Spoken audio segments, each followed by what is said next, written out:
There's nothing like setting up a brand new planted tank because it's so beautiful, so pristine, but then you get it a couple months and then it's covered by our dreaded enemy, algae.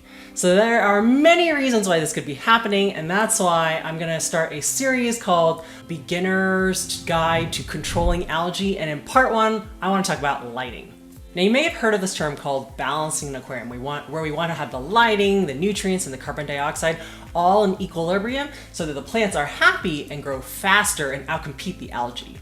Now when it comes to lighting, either too much or too little light can cause algae, so the trick is to fine tune it so it's the right amount for your particular tank and plant load. The only problem is plants are living creatures, so for example, in a low-tech planted aquarium, I would probably make one adjustment to the lighting, wait 2 weeks before making the next adjustment to the lighting, and then wait another 2 weeks, and then adjust based on that. You don't want to make too many changes all at once, otherwise you don't know what worked and what didn't. Step one, for maximum control of the environment, I like to not have my aquariums in direct sunlight, every single day. It might be cloudy one day, really sunny the next day, even the seasons, there are different amounts of lighting, and so it can be done. Just for a beginner, I think it's gonna be a lot easier if we can control that environment and not have the light changing all the time, especially when we're trying to balance the aquarium. Step two, if you want to keep things easy, I would recommend getting a light intended for aquarium plants. Yes, almost any light can grow plants, even that shop light that you found at Home Depot or Lowe's. It's gonna make things a lot easier for yourself if you get one that's optimized for plants. It's meant to grow them, it's got the right spread, so it's shining mostly in the aquarium, not outside of it, and the colors are gonna look the best to showcase your fish and plants.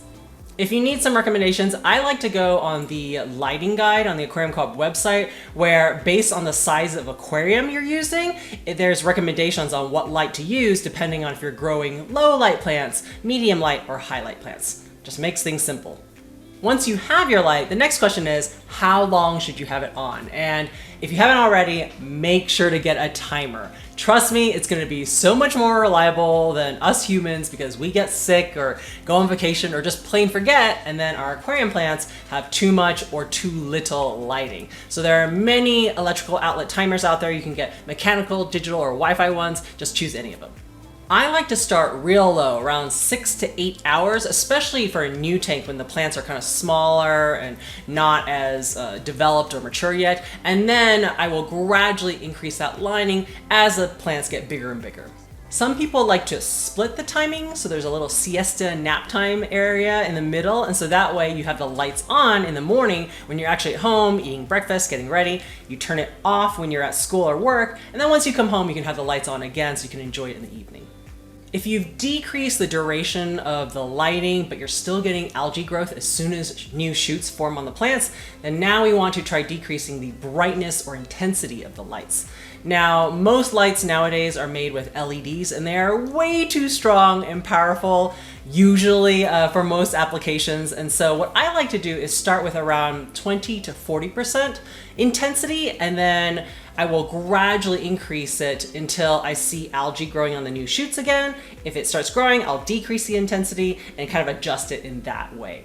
Now, from this light I have here, I'm able to programmatically adjust the brightness and intensity, but if you can't do that, you can always physically raise the light higher, or in one of my cases, I have a clip-on light and you can't raise it, so then I just cover some of the LEDs with black electrical tape.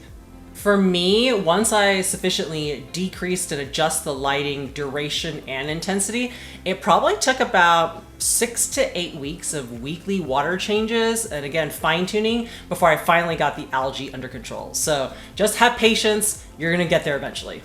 Tip number 5 is be prepared to change your lighting if needed.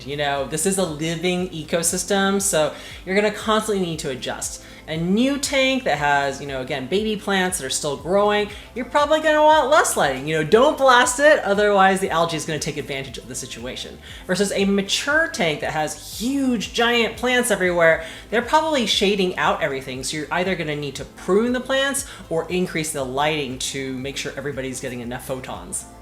Because everybody's tank is so different, I'm gonna go ahead and link this awesome post I found on the Aquariumcoop forum where people posted their different lighting schedules to kind of help you get started. And also, this is part 1 of my Algae Control for Beginners series, so I'm gonna put a placeholder video over here that's also about algae, really great, definitely watch it. And then once part 2 comes out, I'm gonna replace it. Enjoy Nature Daily, and I'll see you guys next time.